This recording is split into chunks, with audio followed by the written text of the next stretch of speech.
The Alchemist by H.P. Lovecraft. High up, crowning the grassy summit of a swelling mound whose sides are wooded near the base with the gnarled trees of the primeval forest, stands the old chateau of my ancestors. For centuries its lofty battlements have frowned down upon the wild and rugged countryside about, serving as a home and stronghold for the proud house whose honored line is older even than the moss-grown castle walls. These ancient turrets, stained by the storms of generations and crumbling under the slow yet mighty pressure of time, formed in the ages of feudalism one of the most dreaded and formidable fortresses in all of France. From its machicolated parapets and mounted battlements, barons, counts, and even kings had been defied, yet never had its spacious halls resounded to the footsteps of the invader. But since those glorious years all is changed. A poverty but little above the level of dire want, together with a pride of name that forbids its alleviation by the pursuits of commercial life, have prevented the scions of our line from maintaining their estates in pristine splendor, and the falling stones of the walls, the overgrown vegetation of the parks, the dry and dusty moat, the ill-paved courtyards, and toppling towers without, as well as the sagging floors, the worm-eaten wainscots, and the faded tapestries within, all tell a gloomy tale of fallen grandeur. As the ages passed, first one, then another of the four great turrets were left to ruin, until at last but a single tower housed the sadly reduced descendants of the once mighty lords of the estate. It was in one of the vast and gloomy chambers of this remaining tower that I, Antoine, last of the unhappy and accursed Comtes de C, first saw the light of day 90 long years ago. Within these walls, and amongst the dark and shadowy forests, the wild ravines and grottos of the hillside below, were spent the first years of my troubled life. My parents I never knew. My father had been killed at the age of 32, a month before I was born, by the fall of a stone somehow dislodged from one of the deserted parapets of the castle. And my mother having died at my birth, my care and education devolved solely upon one remaining servitor, an old and trusted man of considerable intelligence, whose name I remember as Pierre. I was an only child, and the lack of companionship which this fact entailed upon me was augmented by the strange care exercised by my aged guardian in excluding me from the society of the peasant children whose abodes were scattered here and there upon the plains that surround the base of the hill. At the time, Pierre said that this restriction was imposed upon me because my noble birth placed me above association with such plebeian company. Now I know that its real object was to keep from my ears the idle tales of the dread curse upon our line, that were nightly told and magnified by the simple tenantry as they conversed in hushed accents in the glow of their cottage hearths. Thus isolated, and thrown upon my own resources, I spent the hours of my childhood in poring over the ancient tomes that filled the shadow-haunted library of the chateau, and in roaming without aim or purpose through the perpetual dusk of the spectral wood that clothes the side of the hill near its foot. It was perhaps an effect of such surroundings that my mind early acquired a shade of melancholy.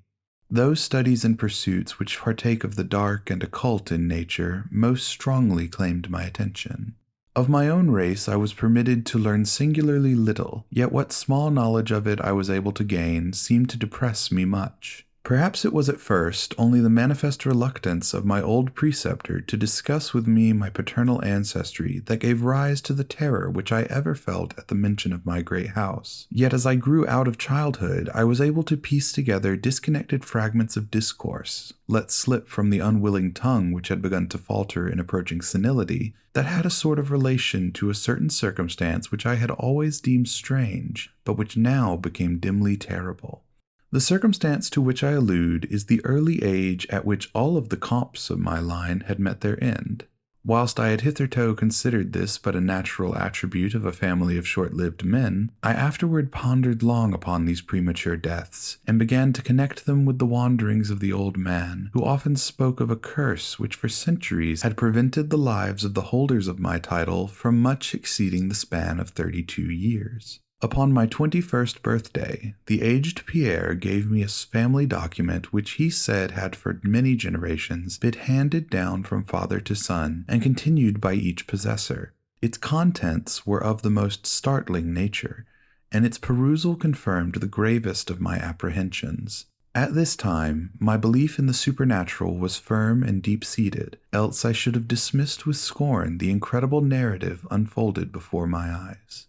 The paper carried me back to the days of the 13th century, when the old castle in which I sat had been a feared and impregnable fortress. It told of a certain ancient man who had once dwelt on our estates, a person of no small accomplishments, though little above the rank of peasant, by name Michel, usually designated by the surname of Mauvais, the evil, on account of his sinister reputation. He had studied beyond the custom of his kind, seeking such things as the philosopher's stone, or the elixir of eternal life, and was reputed wise in the terrible secrets of black magic and alchemy. Michel Mauvais had one son named Charles, a youth as proficient as himself in the hidden arts, and who had therefore been called Le Sorcier, or the Wizard. This pair, shunned by all honest folk, were suspected of the most hideous practices. Old Michel was said to have burnt his wife alive as a sacrifice to the devil, and the unaccountable disappearances of many small peasant children were laid at the dreaded door of these two. Yet through the dark natures of the father and the son ran one redeeming ray of humanity. The evil old man loved his offspring with fierce intensity, whilst the youth had for his parent a more than filial affection. One night the castle on the hill was thrown into the wildest confusion by the vanishment of young Godfrey, son to Henri the Comte. A searching party, headed by the frantic father, invaded the cottage of the sorcerers, and there came upon old Michel Mauvais, busy over a huge and violently boiling cauldron. Without certain cause, in the ungoverned madness of fury and despair, the Comte laid hands on the aged wizard, and ere he released his murderous hold, his victim was no more. Meanwhile, joyful servants were proclaiming the finding of young Godfrey in a distant and unused chamber of the great edifice, telling too late that poor Michel had been killed in vain. As the Comte and his associates turned away from the lowly abode of the alchemists, the form of Charles Le Sorcier appeared through the trees. The excited chatter of the menials standing about told him what had occurred, yet he seemed at first unmoved at his father's fate. Then, slowly advancing to meet the Comte, he pronounced in dull yet terrible accents the curse that ever afterward haunted the house of C. May ne'er a noble of thy murderous line survive to reach a greater age than thine, spake he, when, suddenly, leaping backwards into the black wood, he drew from his tunic a phial of colorless liquid which he threw into the face of his father's slayer as he disappeared behind the inky curtain of the night. The Comte died without utterance, and was buried the next day, but little more than 32 years from the hour of his birth. No trace of the assassin could be found, though relentless bands of peasants scoured the neighboring woods and the meadowland around the hill. Thus time and the want of a reminder dulled the memory of the curse in the minds of the late Comte's family, so that when Godfrey, innocent cause of the whole tragedy and now bearing the title, was killed by an arrow whilst hunting, at the age of 32, there were no thoughts save those of grief at his demise. But when, years afterward, the next young Comte, Robert by name, was found dead in a nearby field from no apparent cause, the peasants told in whispers that their seigneur had lately passed his 32nd birthday when surprised by early death. Louis, son to Robert, was found drowned in the moat at the same fateful age, and thus down through the centuries ran the ominous chronicle, Henri's, Robert, Antoine's, and Armand's, snatched from happy and virtuous lives when little below the age of their unfortunate ancestor at his murder. That I had left at most but 11 years of further existence was made certain to me by the words which I read. My life, previously held at small value, now became dearer to me each day, as I delved deeper and deeper into the mysteries of the hidden world of black magic. Isolated as I was, modern science had produced no impression upon me, and I labored as in the Middle Ages, as rapt as had been old Michel and young Charles themselves in the acquisition of demonological and alchemical learning.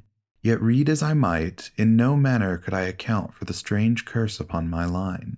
In unusually rational moments, I would even go so far as to seek a natural explanation, attributing the early deaths of my ancestors to the sinister Charles Le Sorcier and his heirs. Yet having found upon careful inquiry that there were no known descendants of the alchemist, I would fall back to occult studies, and once more endeavor to find a spell that would release my house from its terrible burden.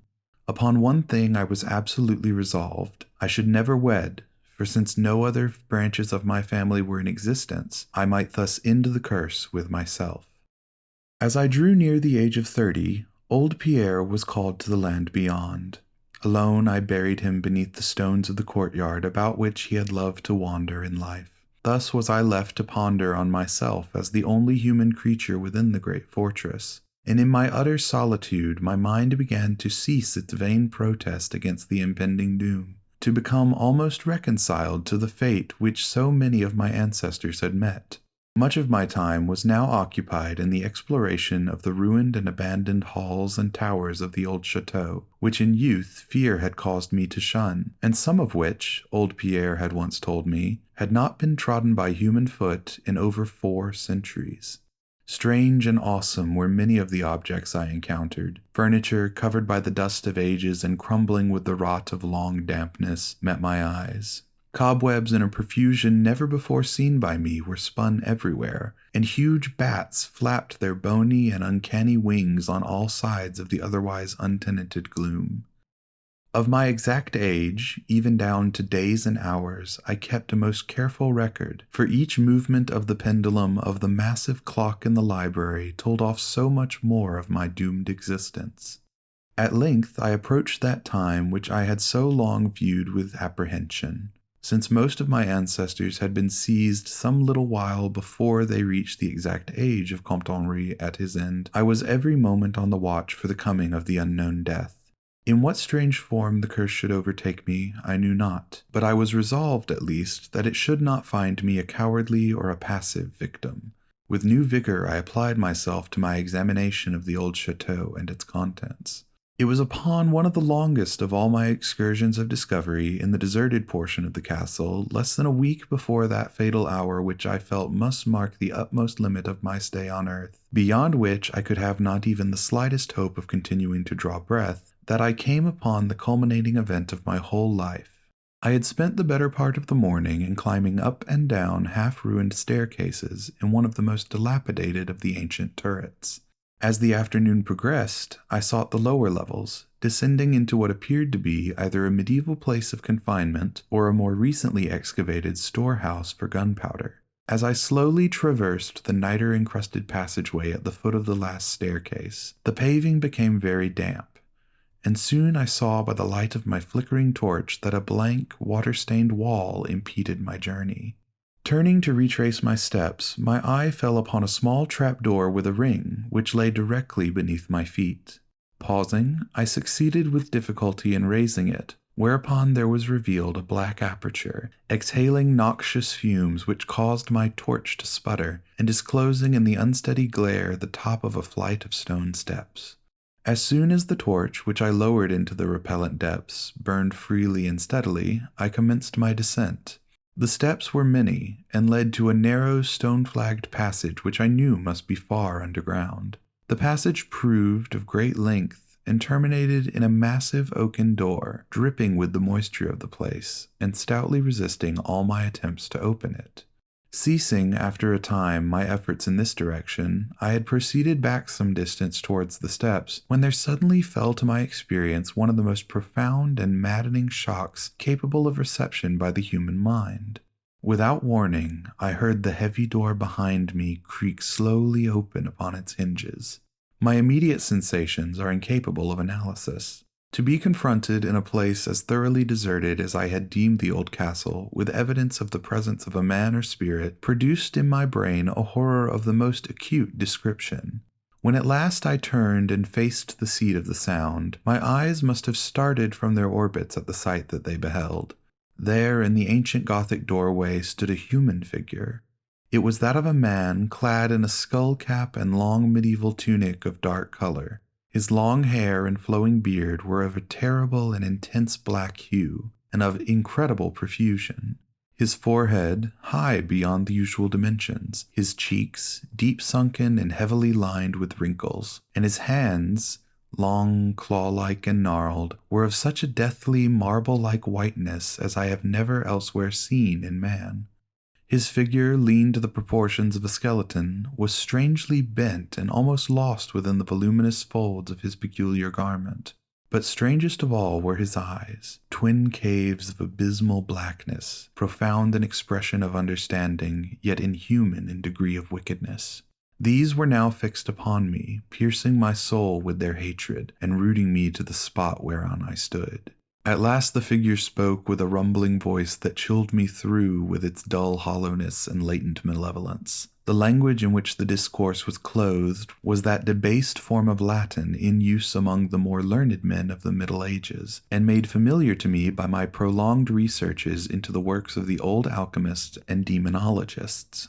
The apparition spoke of the curse which had hovered over my house, told me of my coming end, dwelt on the wrong perpetrated by my ancestor against old Michel Mauvais, and gloated over the revenge of Charles Le Sorcier. He told how the young Charles had escaped into the night, returning in after years to kill Godfrey the heir with an arrow just as he approached the age which had been his father's at his assassination. How he had secretly returned to the estate and established himself, unknown, in the even then deserted subterranean chamber whose doorway now framed the hideous narrator. How he had seized Robert, son of Godfrey, in a field, forced poison down his throat, and left him to die at the age of 32, thus maintaining the foul provisions of his vengeful curse. At this point, I was left to imagine the solution of the greatest mystery of all, how the curse had been fulfilled since that time when Charles Le Sorcier must in the course of nature have died. For the man digressed into an account of the deep alchemical studies of the two wizards, father and son, speaking particularly of the researches of Charles Le Sorcier concerning the elixir which should grant to him who partook of it eternal life and youth. His enthusiasm had seemed for the moment to remove from his terrible eyes the hatred that had at first so haunted them. But suddenly the fiendish glare returned, and with a shocking sound like the hissing of a serpent, the stranger raised a glass phial with the evident intent of ending my life, as had Charles Le Sorcier 600 years before ended that of my ancestor. Prompted by some preserving instinct of self-defense, I broke through the spell that had hitherto held me immovable, and flung my now dying torch at the creature who menaced my existence. I heard the phial break harmlessly against the stones of the passage, as the tunic of the strange man caught fire, and lit the horrid scene with a ghastly radiance. The shriek of fright and impotent malice emitted by the would-be assassin proved too much for my already shaken nerves, and I fell prone upon the slimy floor in a total faint. When at last my senses returned, all was frightfully dark, and my mind, remembering what had occurred, shrank from the idea of beholding more, yet curiosity overmastered all. Who, I asked myself, was this man of evil, and how came he within the castle walls? Why should he seek to avenge the death of poor Michel Mauvais, and how had the curse been carried on through all the long centuries since the time of Charles Le Sorcier? The dread of years was lifted from my shoulders, for I knew that he whom I had felled was the source of all my danger from the curse, and now that I was free, I burned with the desire to learn more of the sinister thing which had haunted my line for centuries, and made of my own youth one long-continued nightmare. Determined upon further exploration, I felt in my pockets for flint and steel, and lit the unused torch which I had with me. First of all, the new light revealed the distorted and blackened form of the mysterious stranger. The hideous eyes were now closed. Disliking the sight, I turned away and entered the chamber beyond the Gothic door. Here I found what seemed much like an alchemist's laboratory. In one corner was an immense pile of a shining yellow metal that sparkled gorgeously in the light of the torch. It may have been gold, but I did not pause to examine it, for I was strangely affected by that which I had undergone.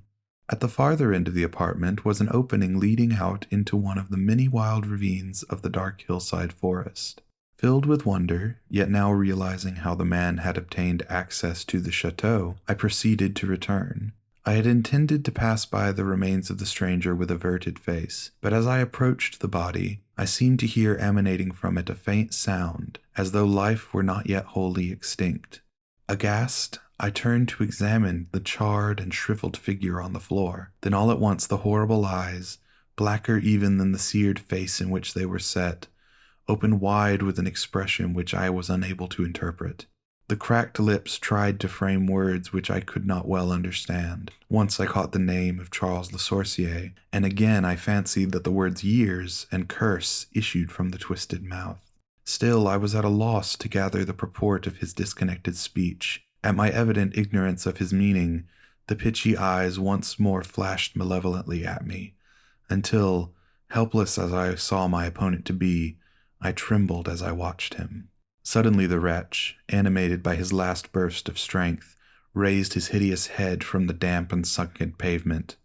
Then, as I remained paralyzed with fear, he found his voice, and in his dying breath screamed forth those words which have ever afterward haunted my days and my nights.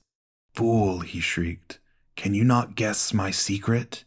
Have you no brain whereby you may recognize the will which has through 6 long centuries fulfilled the deadly curse upon your house? Have I not told you of the great elixir of eternal life? Know you not how the secret of alchemy was solved? I tell you, it is I, that have lived for 600 years to maintain my revenge. For I am Charles Le Sorcier." This has been The Alchemist by H.P. Lovecraft, read by Drake McDonald.